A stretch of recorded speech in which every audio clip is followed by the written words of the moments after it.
102.5 FM, KXSFLP San Francisco, and KXSF.FM. You're tuned into Spark, informing minds, inspiring ideas, igniting innovation. Let the conversation sink into your soul. This is Kellee Marlowe, host of Spark. According to a Harvard study, over the next 2 decades, more than 27.7 million people will join the 50 and over age group. Most of this increase will be among the population of aged 65 and over. The number of people over 65 years of age who are working has doubled. As the population ages, more people will be encountering ageism. It isn't a topic that's commonly talked about, and it is as important as racism or sexism.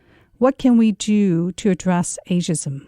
Today I'm talking with Ashton Applewhite, the author of This Chair Rocks, a Manifesto Against Ageism. She was on the PBS annual list of 50 influencers on aging. She will share what we can do about ageism now. Thank you for joining me on Spark today, Ashton. My pleasure. Can you explain what exactly ageism is? The dictionary definition is prejudice and stereotyping on the basis of age. Basically, we are being ageist anytime we make an assumption about a person or a group of people based on how old we think they are. And it can be too young. You know, you're too young for that. How could you possibly know what you're doing? As well as too old, although in our very youth-centric culture, older people bear the brunt.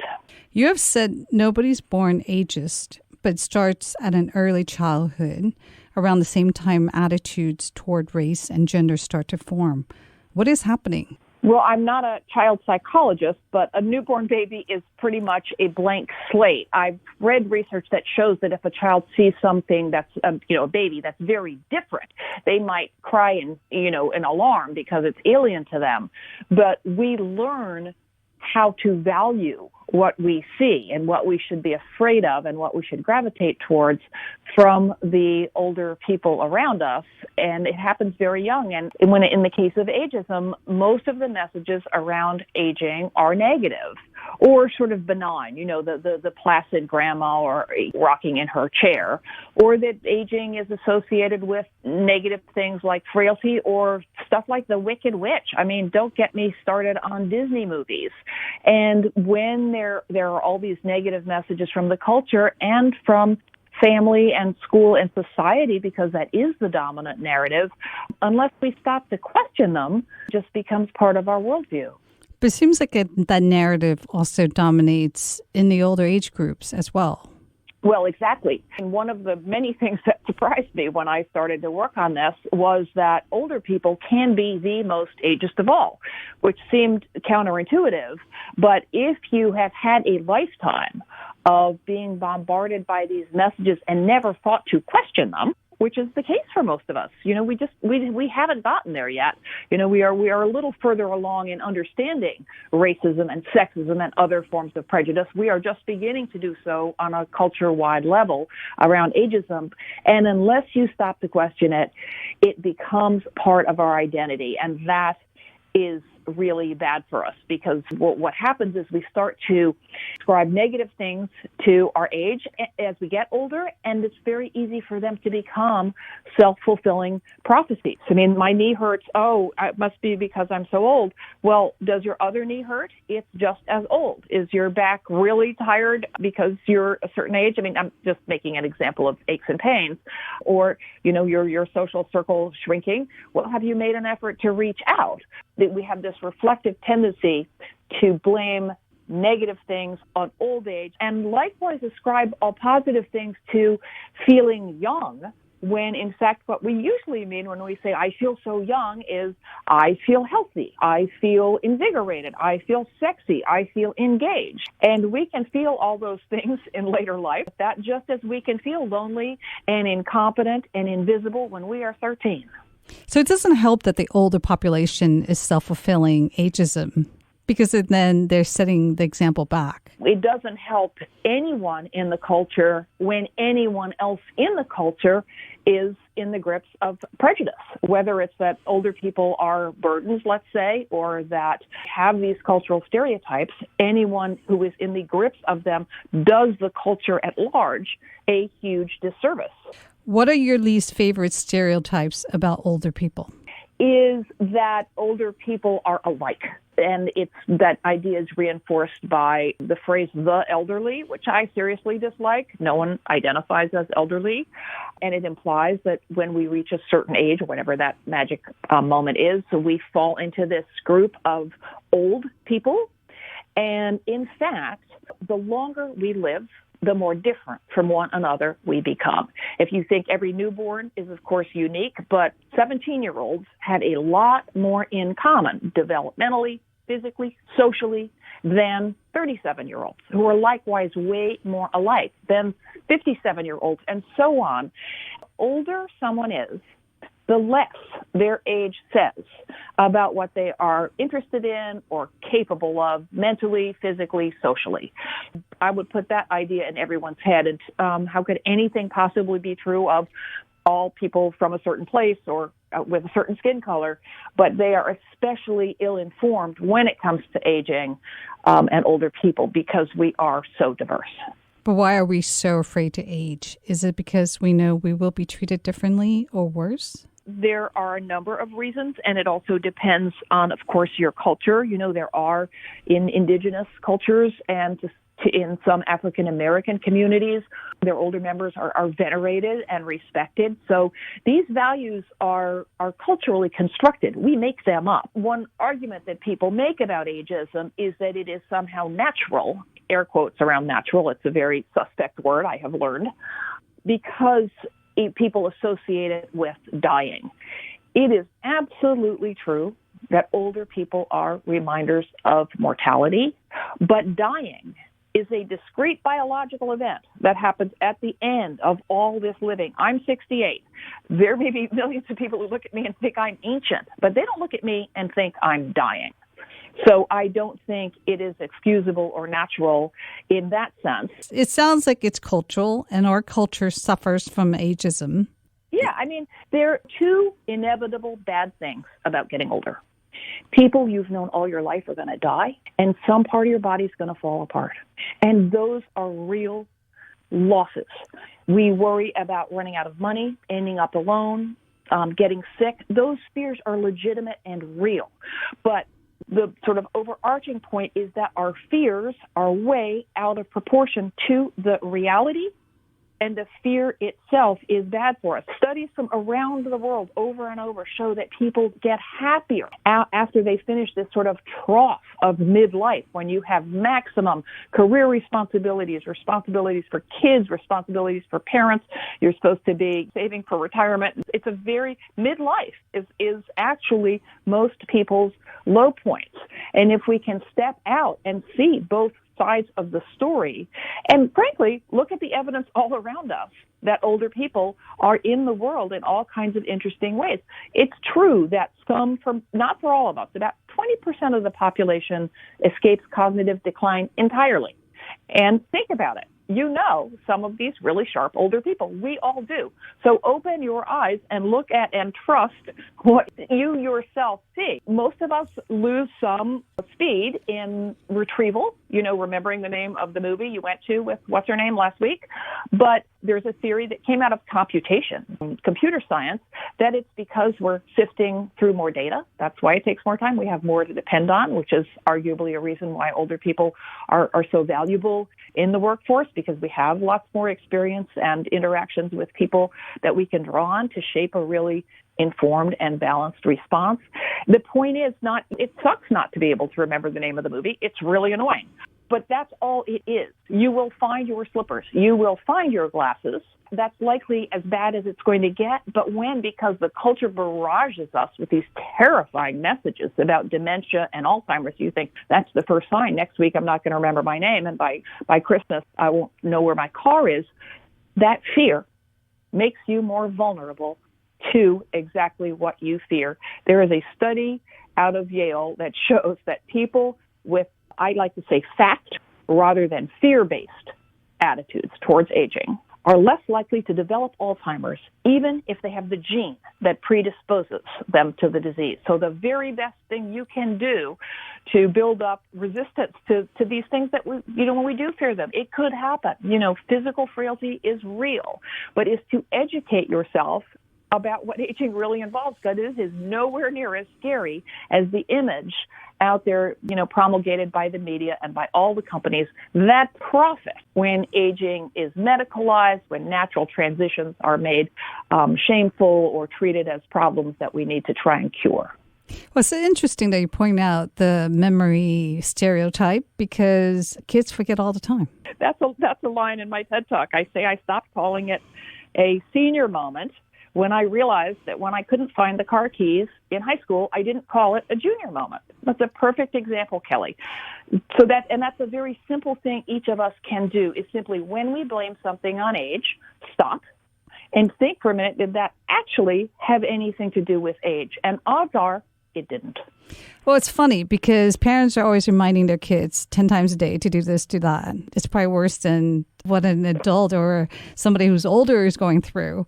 But yet it's okay because they're kids. If you're older and you forget something, it's like, it's because you're older. And there's also, we live in the U.S., we have this extreme validation of this ideal of independence. If I could take one word out of the entire conversation around aging, is this idea that you need to become and stay independent.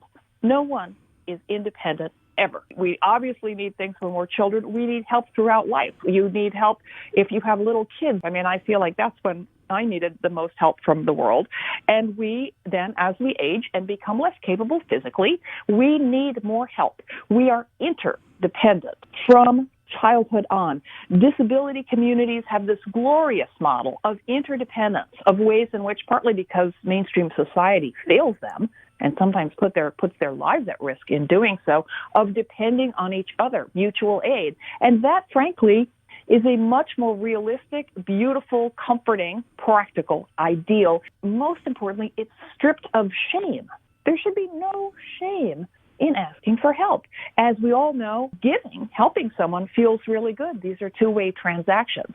But it could be because of what we're teaching our children. And they expect parents then to be independent, to be free from them, and not expect anything from them. I can't help think that if you tell your kids that over time is still an independent relationship, maybe they would expect that versus like, my parents shouldn't need me. They should be able to take care of themselves and their job is to take care of me. Right. That's a good question. I actually think looking at this in terms of swapping out the binary of dependent and independent for interdependent solves a lot of the problem. In general, binaries are bad. We do not go from mobile to immobile, right? You raise your kids, hopefully, so that they can go out in the world on their own terms. You want them to be able to make their way in the world, but I think, want them to know that and I don't mean to make this about biological family either. It's about any kind of community. And I think, the queer community, a lot of young people now older were turned away by their own family. People with disabilities create these fantastic communities of care where someone needs help of some kind on Tuesday and someone else needs something else on Wednesday, and it is this beautiful interdependence. So the nature of the help we need and the amount of it is going to change. Some of that's going to be welcome. Some of it's not going to be. But if we don't look, when did mom or dad become dependent? But what did they start needing? What kind of assistance did they need help with? And how did you provide it? And what did they provide for you in return? Because it's not just, we have this very binary idea of one person does all the giving and the other person does all the receiving. And caregiving is a beautiful, precious, important part of being human. What makes it really hard in this society is going it alone without support of all sorts, financial and social supports and subsidies. But, we would like to be able to care for the people we love, even if it's not our sole, full-time, unpaid, unappreciated job. It's one of the reasons it's unappreciated is because of this really corrosive notion that you should be able to do it yourself from birth to death, practically. Agree. People don't realize that it is insulting to say that you look great for your age. We don't say this to young people. How do we change this attitude? No, you don't. The idea is to leave off the for your age part.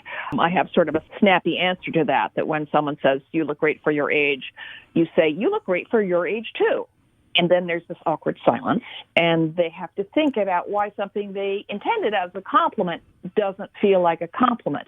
But it's like telling, I think, famously someone told Obama that he was very articulate for a black man. You're so good at leading a company for a woman. The point is, in an ideal rainbow, unicorn, fairy-filled world, we would judge each person for who they are as an individual. We would magically have time and an open mind to assess them, find out what they're good at, find out what they're interested in, find out what they might need help with, and see each person as an individual, stripped of the assumptions. We all have no judgment about what gender we think they are, what color they are, their age, and just come to each individual with an open mind. Life, unfortunately, doesn't allow us an infinite amount of time to get to know each person we're going to deal with, but it's very helpful to consider the bias that you have. Again, we all have it, and to attempt to be open-minded. Not judge the person by the age, that the person when is not going to be able to bowl very well or do anything very well,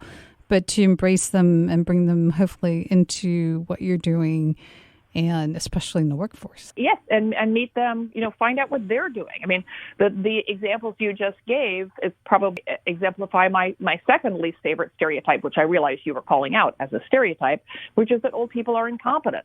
I couldn't bowl when I was 14. I can't bowl now. You mentioned the workforce. Not one stereotype about older workers holds up under scrutiny. Of course, we can continue to learn new things. We've known that for decades, that the brain continues to be, it's neuroplasticity is the term. We continue to be able to forge new synapses and be able to learn things lifelong. And let me tell you, if the ability to put food on the table depended on me mastering nuclear physics, God help me, I bet I could learn it, right? We need to be motivated, we need to be trained, and we need to have a reason to learn these things, and that no matter whether you're 15 or 105. Well, you said something that was so true, and that is companies aren't adaptable and creative because their employees are young. They're adaptable and creative despite it. And I thought that was such a good point. And I would actually put it slightly differently now, because the way I framed it exemplifies something that is so tempting and is really to be avoided, which is to put things in terms of old versus young. Right? That implies that if they got rid of all the young people, things would be just nifty. It's really, really important to avoid old versus young thinking. The real point there that I wish I had made is that the best teams are not made up of all young people or old people. They are age diverse, just like they are diverse in terms of the abilities and ethnicities and sexual orientations, et cetera, of people on teams, because people bring more perspectives if they have more different kinds of life experience. I mean, between tech and Hollywood, it's kind of neck and neck as to which industry in the U.S. is the most egregiously ageist. Old people built the internet. There are lots of older people who are incredibly technically savvy, and there are lots of younger people who are not. That is another ageist trope. And we lose so much, the American economy and in countless ways, when we force older people out of the workforce and don't acknowledge the many ways in which older people contribute as a whole. I mean, literally billions of dollars in work that is not paid and that is undervalued. I mean, most caregiving of older people is done by other older people who look in on each other, right? That is worth billions of dollars, and that's just one example. Going back to the Yale study, you mentioned that a growing body of research shows attitudes toward aging affect our minds and body functioning at the cellular level. Can you talk about that body of research? Sure. You should know that my website is thischairrocks.com. And if you go to the blog, click on blog or thischairrocks.com/blog, it is searchable by subject. So you can search for dementia or psychology, whatever you feel like, and find, I've been thinking out loud on that blog for over a decade now. the media usually frames this as people with more positive attitudes towards aging fare better. I don't like the word positive because it implies a sort of happy talk, or let's just talk about the uplifting things and not address the scary things. And again, it's really important to address the full picture, including the things that worry us. But our view of aging is so uniformly negative, right? So let's look at both sides of the story. Our view of aging is so negative that it fills us with disproportionate fears. The data shows, study after study, it's really interesting. The World Health Organization just commissioned a meta-study, which is a study of all the studies out there, show that attitudes towards aging affect how our minds and bodies function at the cellular level. People with a fact-based attitude, in other words, that have more open-mindedness when they look at older people and have educated themselves about what aging actually involves, people with a fact rather than fear-based attitude towards aging walk faster. They heal quicker, even from severe disability. They have better handwriting, which is a surprisingly good indicator of physical function. They live longer, an average of 7.5 years longer. It's a bigger gain than from stopping smoking or losing weight, not being obese, which is pretty interesting. And I think I mentioned already the fact that it shows that this fact-based attitude confers protection against Alzheimer's, even among people who are genetically predisposed to the disease. So I'd really like that fact to get out there. Again, Alzheimer's is a terrifying disease, but the fear of Alzheimer's, that thing that when you can't find your keys, I bet I'm getting dementia, that fear is without base, almost certainly. And that fear makes you more vulnerable to exactly what you fear. The scientists who did that study, their hypothesis is that it is the stress and anxiety of managing the fears, which is a function of living in an ageist world, not educating yourself about your own internalized bias and the role we all play, but the role we play in our own attitudes towards this, how bad that can be for us, and how just learning more about aging and the forces that ageism would be, the social surround and the psychological surround that frames our attitudes, is really probably the best thing you can do for your health in later life. Okay, and how does this tie to universal embrace of age equity that you are advocating for? Oh, well, I like the term equity across the lifespan because I would like to live in a world where young people are accorded respect, where I don't think you get bonus points for just being old. You deserve more respect or a special, seat at the table. You might deserve a seat if your legs are wobbly, but so might a younger person with a disability. So back to judging each person, on their own merits. So I really like the idea of equity across the lifespan being that our society could afford the kind of support people need at every point from birth to death, because we are living much longer than ever before. And this is a permanent global demographic trend. We still have this very sort of antique idea that you go to school and then you have kids and work in the middle and then you are retired. That doesn't make sense at all anymore because work is changing, right? You don't work for the same company if you ever did from birth till retirement. Very few of us, God knows, have a secure pension to retire on. Even if you do have a pension, if you retire at 65, you probably have 30 more years to be in the world in pretty good shape. It doesn't make sense to stop working or to be forced out. I think we're going to see a world where people take longer to figure out what they're going to do, to explore things, perhaps are not working full-time when they have very little children at home. Wouldn't that be nice? And then hopefully are supported to stay in the workforce much longer, but ideally in ways that we could transition out of full-time employment. Most older people would like to keep a hand in, but they don't want to work 9 to 5. And maybe even 9 to 5 is going to be an artifact. I mean, more and more of us, but especially younger people, are hostage to the gig economy. So these are supports that we need when we are young, trying to get started, when we are a little bit older with children. As I already mentioned, midlife is a term of enormous stress with a lot of caregiving and career stuff, and then old age itself. So how do we create a world for these longer lives that involves, not incidentally, by the way, retraining, teaching people throughout life, long life learning, to continue to take up the skills that we all are going to need to remain productive and purposeful and engaged right to the end. It seems like part of the problem tied to ageism is the marketing that we see of young people all the time. And since 65 plus age group will be the largest population in the upcoming decade, should marketing be more reflective of this population? Well, it should be, yes, since older people have more money. The most egregious example, I think it's older women. I don't remember the proportion, but older women buy most stuff for the household. We spend more money on clothes.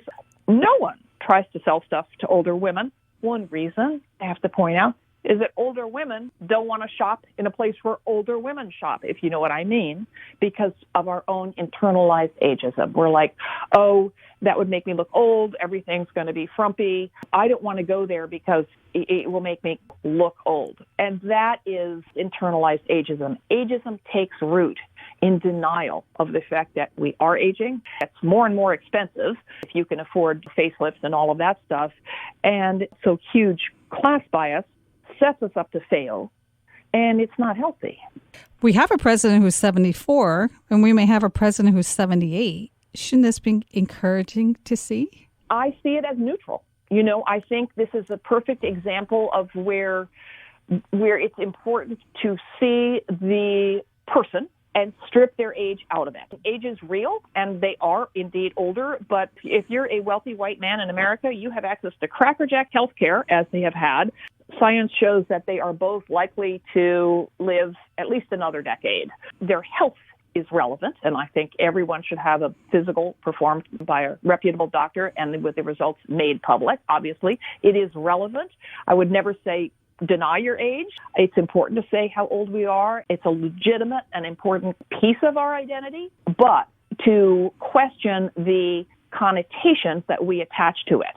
Candidates for political office should be judged on the basis of what they say and what they do. Their age and their abilities have nothing to do with it. I don't like it when either Trump or Biden are attacked in terms of their purported physical frailty or cognitive incapacity, because that's ableist. It means prejudice against people with disabilities. And every time we insult someone on the basis of being too old, air quotes, or too fuzzy-headed, we do so at the expense of every older person, those people who are impaired and those who are not, and every person with a disability. And that's wrong, because we reinforce this association of age with incapacity and the idea that someone who has a deficit of some sort is not equipped to be utterly valid and important member of society. So I have lots of issues with both political candidates, but it has to do with their actions and their ideology, not how old they are. Great point. Wrapping up, what is the best way for us to counter ageism on a daily basis? I have one tip, which is a useful thing to say when someone makes an ageist comment or says something. That a good litmus test is if someone makes a comment on the basis of age that they would never make or that would never go unremarked if it was on the basis of skin color or gender, then it's probably ageist. What we want to do is provoke the person to reflect on why they said that, the way I do with my semi-comic, you look great for your age too, because then they have to stop and reflect. And you don't want to jump on them and say, that's so ageist, because we all dig in and get defensive. Another really good thing you can do is think about how you use the words young and old. Tendency to use young as a placeholder for insert positive attribute, and old for cranky or slow, tired. And we can feel cranky, slow, and tired at any age. And we can feel vigorous and excited and energetic at any point in later life. Another habit, the still habit. Oh, he's still working. She's still driving. If it's an ordinary activity, this is a hard habit to break. I still catch myself making it. Think about whether what you said is or is not ageist. Take the still out. And if you're feeling really energetic, consciousness raising is the tool that catalyzed the women's movement, that we could come together and do something about. And that experience, that sort of moment of going, oh, it's not me, it's not my fault, it's because of the culture in which I live. So when you realize, oh, there are these forces at work, that is empowering. And on my website and also on a site called Old School, oldschool.info, is a clearinghouse of free, vetted anti-ageism resources. The only thing that costs money on the site is books, but there are videos, there are workbooks, there is a free downloadable guide to starting a consciousness-raising guide around age bias called Who Me? Ageist. Thank you for sharing your insights, and thank you for joining me on Spark today, Ashton. My pleasure. Thanks for having me, Kellee.